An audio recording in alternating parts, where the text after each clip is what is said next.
नमस्कार, मैं हूं सत्यपाल और आप देख रहे हैं CWB हिंदी न्यूज। शक संवत 1947 विक्रम संवत 2082 आज वैशाख मास के कृष्ण पक्ष की द्वादशी तिथि और दिन शुक्रवार है। तदनुसार अंग्रेजी तारीख 25 अप्रैल सन 2025 द्वादशी तिथि शुक्रवार दोपहर पहले 11:45 तक रहेगी। उसके बाद त्रयोदशी तिथि लग जाएगी। 1982 में आज ही के दिन दिल्ली में टेलीविजन पर पहली बार रंगीन प्रसारण की शुरुआत हुई थी। वहीं 25 अप्रैल को विश्व मलेरिया दिवस मनाया जाता है। इस दिन का उद्देश्य मलेरिया को नियंत्रित करने और खत्म करने के प्रयासों के बारे में जागरूकता बढ़ाना है। वहीं 2007 में विश्व स्वास्थ्य सभा द्वारा यह दिन स्थापित किया गया था। इसके अलावा आज यानी 25 अप्रैल को राष्ट्रीय DNA दिवस भी मनाया जाता है, जो 1953 में DNA की खोज की घोषणा की याद में मनाया जाता है। सबसे पहले आज की सुर्खियां। हरियाणा सरकार की बुजुर्गों को सौगात, दिया जाएगा स्मार्ट कार्ड, इन कामों में होगा इस्तेमाल, बताएंगे पूरी अपडेट। सरकारी कर्मचारियों के लिए एक जरूरी खबर, हरियाणा में रद्द हुई 30 अप्रैल की छुट्टी, सरकार ने बताई ये वजह। हरियाणा में महिलाएं शुरू कर सकती हैं खुद का व्यवसाय, 1.5 लाख रुपए लोन देगी सरकार, बताएंगे पूरी खबर। सिरसा से अमृतसर साहिब के लिए शुरू हुई सीधी बस सेवा, बताएंगे टाइमिंग व स्टॉपेज। हाईटेक होगी हरियाणा पुलिस, विभाग को मिलेंगे अत्याधुनिक हथियार और उपकरण। पानीपत में 15 जून तक धान रोपाई पर प्रशासन ने लगाई रोक, उल्लंघन करने पर होगी कार्रवाई। दिल्ली में 10 साल पुराने डीजल और 15 साल पुराने पेट्रोल वाहनों को नहीं मिलेगा ईंधन, 1 जुलाई से लागू होगा नया नियम। हरियाणा में गेहूं किसानों को झटका, बिजली शॉर्ट सर्किट से जली फसल का नहीं मिलेगा मुआवजा। पहलगाम हमला, सरकार ने सुरक्षा में चूक मानी, सर्वदलीय बैठक में विपक्ष ने कहा आतंकी कैंप नष्ट करें, राहुल बोले केंद्र के हर एक्शन को समर्थन। और बिहार के मधुबनी से PM मोदी ने दिया आतंकियों को कड़ा संदेश, बोले आतंकियों को मिट्टी में मिलाने का समय आया, कल्पना से भी बड़ी सजा मिलेगी। और अब खबरें विस्तार से। हरियाणा में गर्मी अपने तेवर दिखाना शुरू कर चुकी है। तापमान में इन दिनों इजाफा दर्ज किया जा रहा है। भीषण गर्मी के चलते इंसानों के साथ साथ जानवर भी परेशान होते हुए नजर आ रहे हैं। हालात यह है कि प्रदेश के 4 जिलों में तापमान 40 डिग्री सेल्सियस को पार कर चुका है। मौसम विभाग का कहना है कि अभी गर्मी से राहत मिलने के आसार न के बराबर हैं। विभाग द्वारा लू का अलर्ट जारी किया गया है और लोगों को सतर्क रहने की सलाह दी गई है। आने वाले 3 से 4 दिनों में गर्मी में और भी अधिक इजाफा देखने को मिलेगा। 41 डिग्री सेल्सियस के साथ हिसार जिला सबसे ज्यादा गर्म रहा, तो नारनौल में तापमान 38.5 डिग्री सेल्सियस रिकॉर्ड किया गया। विभाग द्वारा आज यानी 25 अप्रैल को हिसार, फतेहाबाद, सिरसा, भिवानी, चरखी दादरी, महेंद्रगढ़, रेवाड़ी और पलवल के लिए हीट वेव का अलर्ट जारी किया गया है। तो वहीं 26 यानी कल और परसों 27 अप्रैल को जींद, पानीपत, सोनीपत, रोहतक, हिसार, फतेहाबाद, सिरसा, भिवानी, झज्जर, चरखी दादरी, रेवाड़ी, महेंद्रगढ़, गुरुग्राम, पलवल और फरीदाबाद के लिए भी हीट वेव का अलर्ट जारी किया गया है। आर्मी वेलफेयर हाउसिंग ऑर्गेनाइजेशन की तरफ से जूनियर इंजीनियर के पदों पर भर्ती के लिए आवेदन मांगे गए हैं। इच्छुक उम्मीदवार अपने आवेदन भारतीय डाक के माध्यम से भेज सकते हैं या फिर स्वयं जाकर जमा करवा सकते हैं। ध्यान रहे यह रेगुलर या सरकारी भर्ती नहीं है। उम्मीदवार सिविल इंजीनियरिंग में डिप्लोमा या डिग्री धारक होना चाहिए तथा उन्हें कार्य से संबंधित 10 साल का एक्सपीरियंस होना चाहिए। किसी भी वर्ग में उम्मीदवारों को कोई भी आवेदन शुल्क नहीं देना होगा। न्यूनतम आयु 18 वर्ष और अधिकतम आयु 45 वर्ष तय की गई है। आवेदन करने की आखिरी तारीख की बात करें तो 30 अप्रैल है। सैलरी 53,000 रुपए पर मंथ मिलेगी।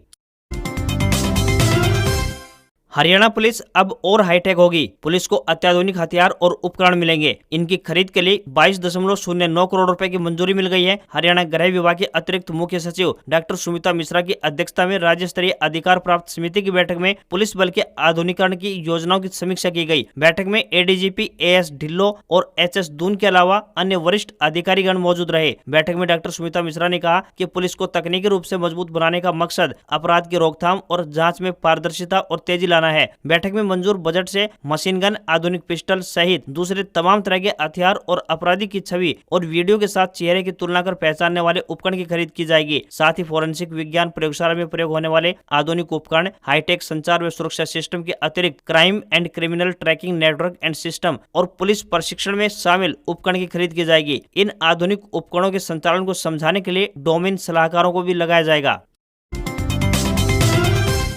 हरियाणा में किसानों के लिए एक निराशा भरी खबर सामने आ रही है। प्रदेश में जिन किसानों की गेहूं की फसल बिजली के शॉर्ट सर्किट के कारण आग लगने से राख हुई है, उन्हें मुआवजा राशि का लाभ नहीं मिलेगा, क्योंकि इस वजह से जलने वाली फसल प्रधानमंत्री फसल बीमा योजना के दायरे में नहीं आती है। कृषि विभाग के एक अधिकारी ने इसकी पुष्टि की है। प्रदेश में अब तक 1 दर्जन से ज्यादा जिलों में सैकड़ों एकड़ गेहूं की फसल आग की भेंट चढ़ चुकी है, जिससे 300 से ज्यादा किसान प्रभावित हुए हैं और करोड़ों रुपए का नुकसान पहुंचा है। कैथल, सिरसा और फतेहाबाद जिले में किसानों को सबसे ज्यादा नुकसान पहुंचा है। वहीं गेहूं के खेतों में आगजनी से प्रति एकड़ 50,000 रुपए से ज्यादा के नुकसान की आशंका जताई गई है। कृषि विभाग के एक अधिकारी ने बताया कि खेतों से होकर गुजरने वाली बिजली की हाई वोल्टेज लाइनों के चलते शॉर्ट सर्किट होना आग लगने की सबसे बड़ी वजह है। प्रदेश सरकार ने भी अभी तक प्रभावित किसानों के लिए औपचारिक मुआवजा पैकेज की घोषणा नहीं की है। फिर भी अंदरूनी सूत्रों का कहना है कि प्रति एकड़ औसत नुकसान लगभग 50,000 रुपए है। सीएम नायब सिंह सैनी ने संकट को स्वीकार करते हुए कहा था कि प्रदेश में हाल ही में हुई आगजनी की घटनाओं में फसलों, पशुधन और संपत्ति को नुकसान पहुंचा है। इसके चलते किसानों को कठिनाई झेलनी पड़ रही है। उन्होंने सभी जिला उपायुक्तों को नुकसान पर विस्तृत रिपोर्ट पेश करने के आदेश जारी किए हैं।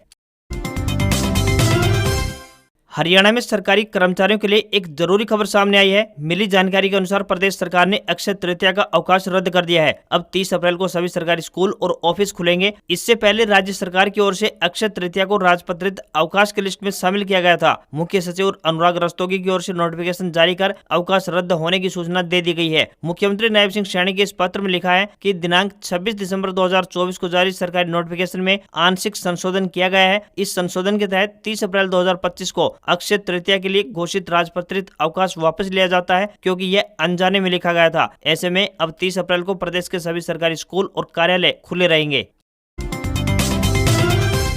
जम्मू कश्मीर के पहलगाम में हुए कायराना आतंकी हमले में करनाल के लेफ्टिनेंट विनय नरवाल शहीद हुए। गुरुवार करीब 9:30 बजे केंद्रीय मंत्री मनोहर लाल खट्टर ने उनके घर पर पहुंचकर परिजनों से मुलाकात की। इस दौरान उन्होंने शहीद लेफ्टिनेंट विनय नरवाल को श्रद्धांजलि अर्पित कर परिवार के प्रति गहरी संवेदना व्यक्त की। पूर्व मुख्यमंत्री मनोहर लाल खट्टर की आंखें भी इस दौरान नम नजर आई। उन्होंने परिवार को हर संभव सहायता पहुँचाने का आश्वासन देते हुए इस घटना को काफी दुखद बताया। उन्होंने कहा कि विनय को अभी देश के लिए बहुत कुछ करना था, लेकिन कायराना हरकत से वह आज हमसे दूर हो गए। उन्होंने कहा कि मैं इसकी कड़े शब्दों में निंदा करता हूं। इस कायराना हरकत में जो भी लोग शामिल थे उन्हें सरकार किसी भी सूरत में नहीं बख्शेगी। उन्होंने कहा कि प्रदेश के मुख्यमंत्री नायब सिंह सैनी से उन्होंने बात की है और उन्होंने पीड़ित परिवार को हर संभव सहायता सुनिश्चित करवाने का भरोसा दिया है। उन्होंने कहा कि परिजनों की जो भी मांग होगी उनके आधार पर कार्रवाई की जाएगी। केंद्र सरकार की नीति के तहत परिवार की हर संभव मदद की जाएगी। बताते चले कि विनय नरवाल भारतीय नौसेना में लेफ्टिनेंट के पद पर कोच्चि में तैनात थे। हाल ही में 16 अप्रैल को उनकी मसूरी में शादी हुई थी और वे 21 अप्रैल को जम्मू कश्मीर पहुंचे थे।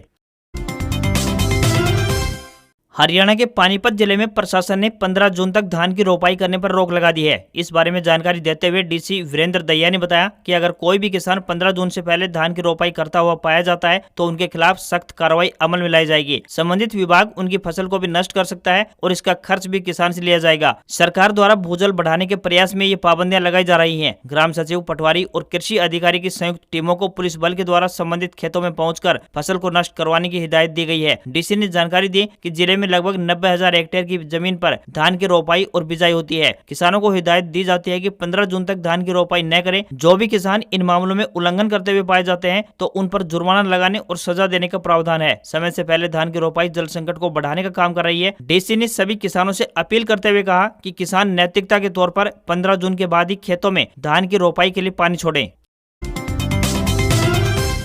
हरियाणा परिवहन विभाग द्वारा यात्रियों को बेहतर यातायात सुविधा उपलब्ध करवाने के उद्देश्य से निरंतर प्रयास किए जा रहे हैं। इसी कड़ी में सिरसा से अमृतसर साहिब जाने वाले श्रद्धालुओं को रोडवेज ने बड़ी सौगात दी है। सिख समुदाय ने रोडवेज प्रशासन के इस कदम की सराहना करते हुए खुशी जाहिर की। सिरसा से यह बस सुबह 9:40 पर रवाना होकर 11 बजे डबवाली, 12:15 बजे भटिंडा और 1:54 पर फरीदकोट से होते हुए शाम 5 बजे अमृतसर पहुँच जाएगी। इसी तरह वापसी में अमृतसर से सुबह 6:25 पर रवाना होकर 9:23 पर फरीदकोट, 11:30 बजे भटिंडा और 12:40 पर डबवाली से होते हुए दोपहर बाद 2 बजे सिरसा पहुंचेगी। इस बस में सिरसा से अमृतसर के लिए प्रति व्यक्ति किराया 375 रुपए निर्धारित किया गया है। सिरसा से पंचकुला के लिए भी एक और अतिरिक्त बस सेवा को हरी झंडी दिखाई गई है। यह बस शाम 4:40 पर पंचकुला के लिए रवाना होगी। इससे पहले बात करें तो चंडीगढ़ के लिए शाम 3 बजे आखिरी बस जाती थी। वहीं सिरसा से फाजिल्का के लिए भी सुबह 8:10 पर नई बस सेवा की शुरुआत कर दी गई है। हरियाणा रोडवेज विभाग द्वारा बुजुर्गों के लिए एक बड़ा बदलाव किया गया है। विभाग द्वारा बुजुर्गों को दिए जाने वाले सीनियर सिटीजन कार्ड को अब नेशनल कॉमन मोबिलिटी कार्ड के रूप में तब्दील किया जाएगा, जिसके तहत बुजुर्ग अपने कार्ड बनवाने के लिए ऑनलाइन माध्यम से आवेदन कर पाएंगे। आवेदन के बाद कार्ड बनकर रोडवेज विभाग के पास पहुंचेगा। पात्र बुजुर्ग को उनके मोबाइल फोन पर मैसेज के माध्यम से इसकी सूचना भेज दी जाएगी, जिसके बाद बुजुर्ग विभाग के कार्यालय में जाकर इस कार्ड को प्राप्त कर सकते हैं। इस कार्ड से बुजुर्ग यात्रा के साथ साथ कई अन्य प्रकार के लाभ प्राप्त कर पाएंगे। यह एक ऐसा कार्ड है जिसे कई कामों में इस्तेमाल किया जा सकता है। यह interoperable transport card metro, bus, local train, toll plaza, parking शुल्क और विभिन्न खुदरा दुकानों पर भुगतान जैसी सेवाओं के लिए भी प्रयोग में लाया जा सकता है। भारत सरकार की one nation one card policy के अंतर्गत इसे पेश किया गया है। इसका मुख्य उद्देश्य डिजिटल और कैशलेस लेनदेन को बढ़ावा देना है। इसके अलावा जो भी लोग नए आवेदन करेंगे उन्हें शुरू से ही NCMC कार्ड दिए जाएंगे।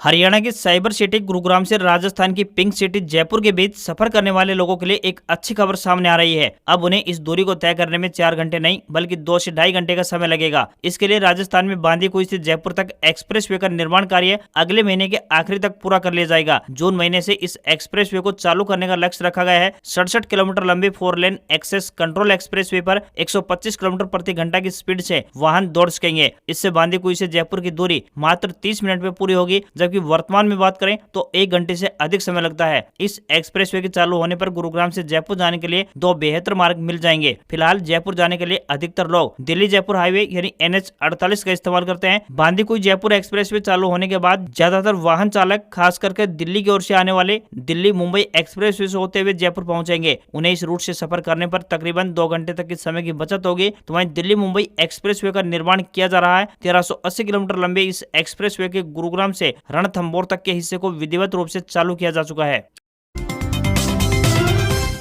राजधानी दिल्ली में अब 10 साल पुराने डीजल और 15 साल पुराने पेट्रोल वाहन मालिकों को ईंधन नहीं मिल पाएगा। इसके लिए राजधानी के सभी पेट्रोल पंपों पर नंबर प्लेट की ऑटोमेटिक रिकॉग्निशन के लिए विशेष कैमरे लगाए जाने के निर्देश जारी किए गए हैं। 30 जून तक सभी पेट्रोल पंप मालिकों को इस काम को पूरा करने की डेडलाइन निर्धारित की गई है। वायु गुणवत्ता प्रबंधन आयोग द्वारा दिल्ली NCR में प्रदूषण की स्थिति पर नियंत्रण रखने के लिए एक बैठक का आयोजन किया गया। तब इस विषय में फैसला लिया गया कि 1 जुलाई से 10 साल पुराने डीजल और 15 साल पुराने पेट्रोल वाहनों को ईंधन नहीं दिया जाएगा। इसके अलावा गुरुग्राम, फरीदाबाद, गाजियाबाद, गौतम बुद्ध नगर और सोनीपत में 1 नवंबर से ऐसे ही कार्रवाई अमल में लाई जाएगी। इन सभी जगह पर 31 अक्टूबर तक स्पेशल कैमरे लगाए जाने की डेडलाइन निर्धारित की गई है। NCR क्षेत्र में आने वाले बाकी जिलों में कैमरे लगाने के लिए 31 मार्च 2026 तक की समय सीमा निर्धारित की गई है। यहाँ 1 अप्रैल 2026 से ऐसे वाहनों के लिए ईंधन देने पर रोक लगाई जाएगी। आयोग द्वारा जारी आदेशों में कहा गया है कि इन कैमरों में वाहनों का सभी डेटाबेस होगा, जो बिना वैध प्रदूषण प्रमाण पत्र वाले वाहनों की भी पहचान करेंगे। वहीं 1 नवंबर 2025 से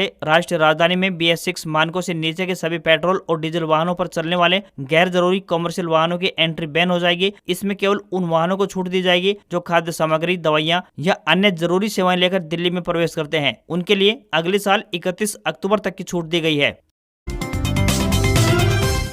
हरियाणा में महिलाओं को आत्मनिर्भर और आर्थिक रूप से समृद्ध बनाने की दिशा में सरकार द्वारा कई कल्याणकारी योजनाएं चलाई जा रही हैं। इसी कड़ी में हरियाणा महिला विकास निगम द्वारा ग्रामीण व शहरी क्षेत्रों की महिलाओं के लिए व्यक्तिगत ऋण योजना चलाई गई है। इस संबंध में पंचकुला DC मोनिका गुप्ता ने बताया कि साल 2025-26 के लिए 60 केसों यानी 20 अन्य श्रेणी व 40 अनुसूचित जाति का लक्ष्य रखा गया है। हरियाणा महिला विकास निगम प्रबंधक ने बताया कि जिन महिलाओं की सालाना आय 1,80,000 रुपए से कम हो, परिवार का कोई भी सदस्य टैक्स नहीं भरता हो, वे महिलाएं इस योजना के लिए 1.5 लाख रुपए तक के लोन के लिए आवेदन कर सकती हैं। उन्होंने बताया कि विभिन्न कार्यों जैसे कि सिलाई, कढ़ाई, किराना, मनियारी, रेडीमेड गारमेंट्स, कपड़े की दुकान, स्टेशनरी, बुटीक व जनरल स्टोर आदि के लिए लोन की सुविधा उपलब्ध है। इस संबंध में विस्तृत जानकारी हासिल करने के लिए निगम के जिला प्रबंधक, हरियाणा महिला विकास निगम, कमरा नंबर 52, 3री मंजिल, नई बिल्डिंग, मिनी सचिवालय, सेक्टर 1, पंचकुला, फोन नंबर 0172 258 52 71 पर संपर्क किया जा सकता है।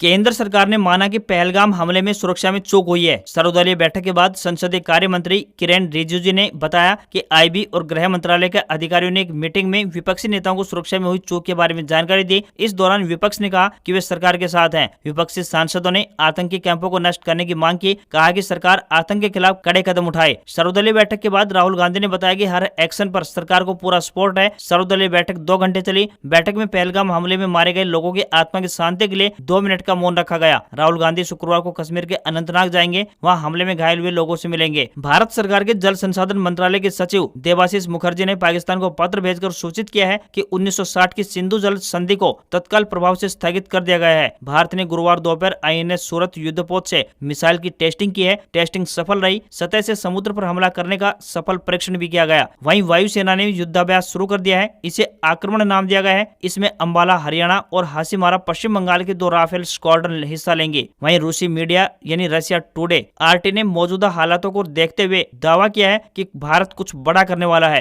वहीं केंद्र सरकार ने पाकिस्तान सरकार के एक्स हैंडल को भारत में बैन कर दिया है। अमेरिकी विदेश मंत्रालय ने एडवाइजरी जारी करके अपने नागरिकों को जम्मू कश्मीर न जाने की सलाह दी है। पहलगाम अटैक के बाद गुरुवार को बिहार के मधुबनी पहुंचे पीएम नरेंद्र मोदी ने कहा, पहलगाम के दोषियों को मिट्टी में मिलाने का समय आ गया है। आतंकियों को कल्पना से भी बड़ी सजा मिलकर रहेगी। आतंकी हमले में किसी ने अपना बेटा खोया, किसी ने भाई, किसी ने जीवन साथी खोया है। इनमें से कोई बांग्ला बोलता था, कोई कन्नड़, कोई गुजराती था, तो कोई बिहार का लाल था। आज सभी की मृत्यु पर कारगिल से कन्याकुमारी तक हमारा आक्रोश एक जैसा है। पहलगाम हमले पर पीएम नरेंद्र मोदी ने दुनिया को मैसेज देने के लिए मंच से अंग्रेजी में कहा, हम उन्हें धरती के अंतिम छोर तक खदेड़ेंगे। आतंकवाद से भारत की आत्मा कभी नहीं टूटेगी। आतंकवाद को सजा जरूर मिलेगी। न्याय सुनिश्चित करने के लिए हर संभव प्रयास किया जाएगा। पूरा देश इस संकल्प में एक है। मानवता में विश्वास रखने वाला हर व्यक्ति हमारे साथ है। मैं विभिन्न देशों के लोगों और उनके नेताओं को धन्यवाद देता हूं जो हमारे साथ खड़े हैं। पीएम नरेंद्र मोदी ने कहा, 22 अप्रैल को जम्मू कश्मीर के पहलगाम में मासूम लोगों को जिस तरह से मारा गया है उससे पूरा देश व्यथित है। उनके दुख में पूरा देश साथ खड़ा है। जिनका अभी इलाज चल रहा है वे जल्द स्वस्थ हों, इसके लिए भी सरकार प्रयास कर रही है। स्पष्ट कहना चाहता हूं, हमला करने वालों को और उनकी मदद करने वालों को कल्पना से भी बड़ी सजा मिलकर रहेगी। लगातार 7 दिन तेजी के बाद गुरुवार यानी 24 अप्रैल को शेयर बाजार में गिरावट देखने को मिली। सेंसेक्स 315 अंक गिरकर 79,801 के स्तर पर पहुंचा। निफ्टी में 82 अंक की गिरावट देखने को मिली और ये 24,247 के स्तर पर बंद हुआ। सेंसेक्स के 30 शेयरों में से 17 में गिरावट रही। हिंदुस्तान यूनिलीवर के शेयर में 4% से अधिक की गिरावट देखने को मिली। इसके अलावा जोमेटो, एयरटेल और ICICI बैंक के शेयर 1% गिरकर बंद हुए। वहीं IndusInd bank, UltraTech cement, Tata Motors, Tech Mahindra के शेयर में 3.3% की गिरावट देखने को मिली। निफ्टी 50 शेयरों में से 31 में गिरावट रही। वहीं 10 ग्राम 24 कैरेट सोने का दाम 201 रुपए महंगा होकर 96,286 पर पहुंच गया है। तो वहीं 1 किलो चांदी की कीमत 1,021 रुपए बढ़कर 97,634 रुपए प्रति किलो पहुंच गई है। दिल्ली में 10 ग्राम 22 कैरेट सोने की कीमत 90,200 रुपए और 10 ग्राम के ही 24 कैरेट सोने की कीमत 98,240 रुपए पहुंच गई है। आज खबरों में बस इतना ही। देखते रहिए आपका अपना हरियाणा का सबसे बेहतरीन news channel CWB Hindi news. नमस्कार। इसी आशा के साथ आपका दिन शुभ रहे।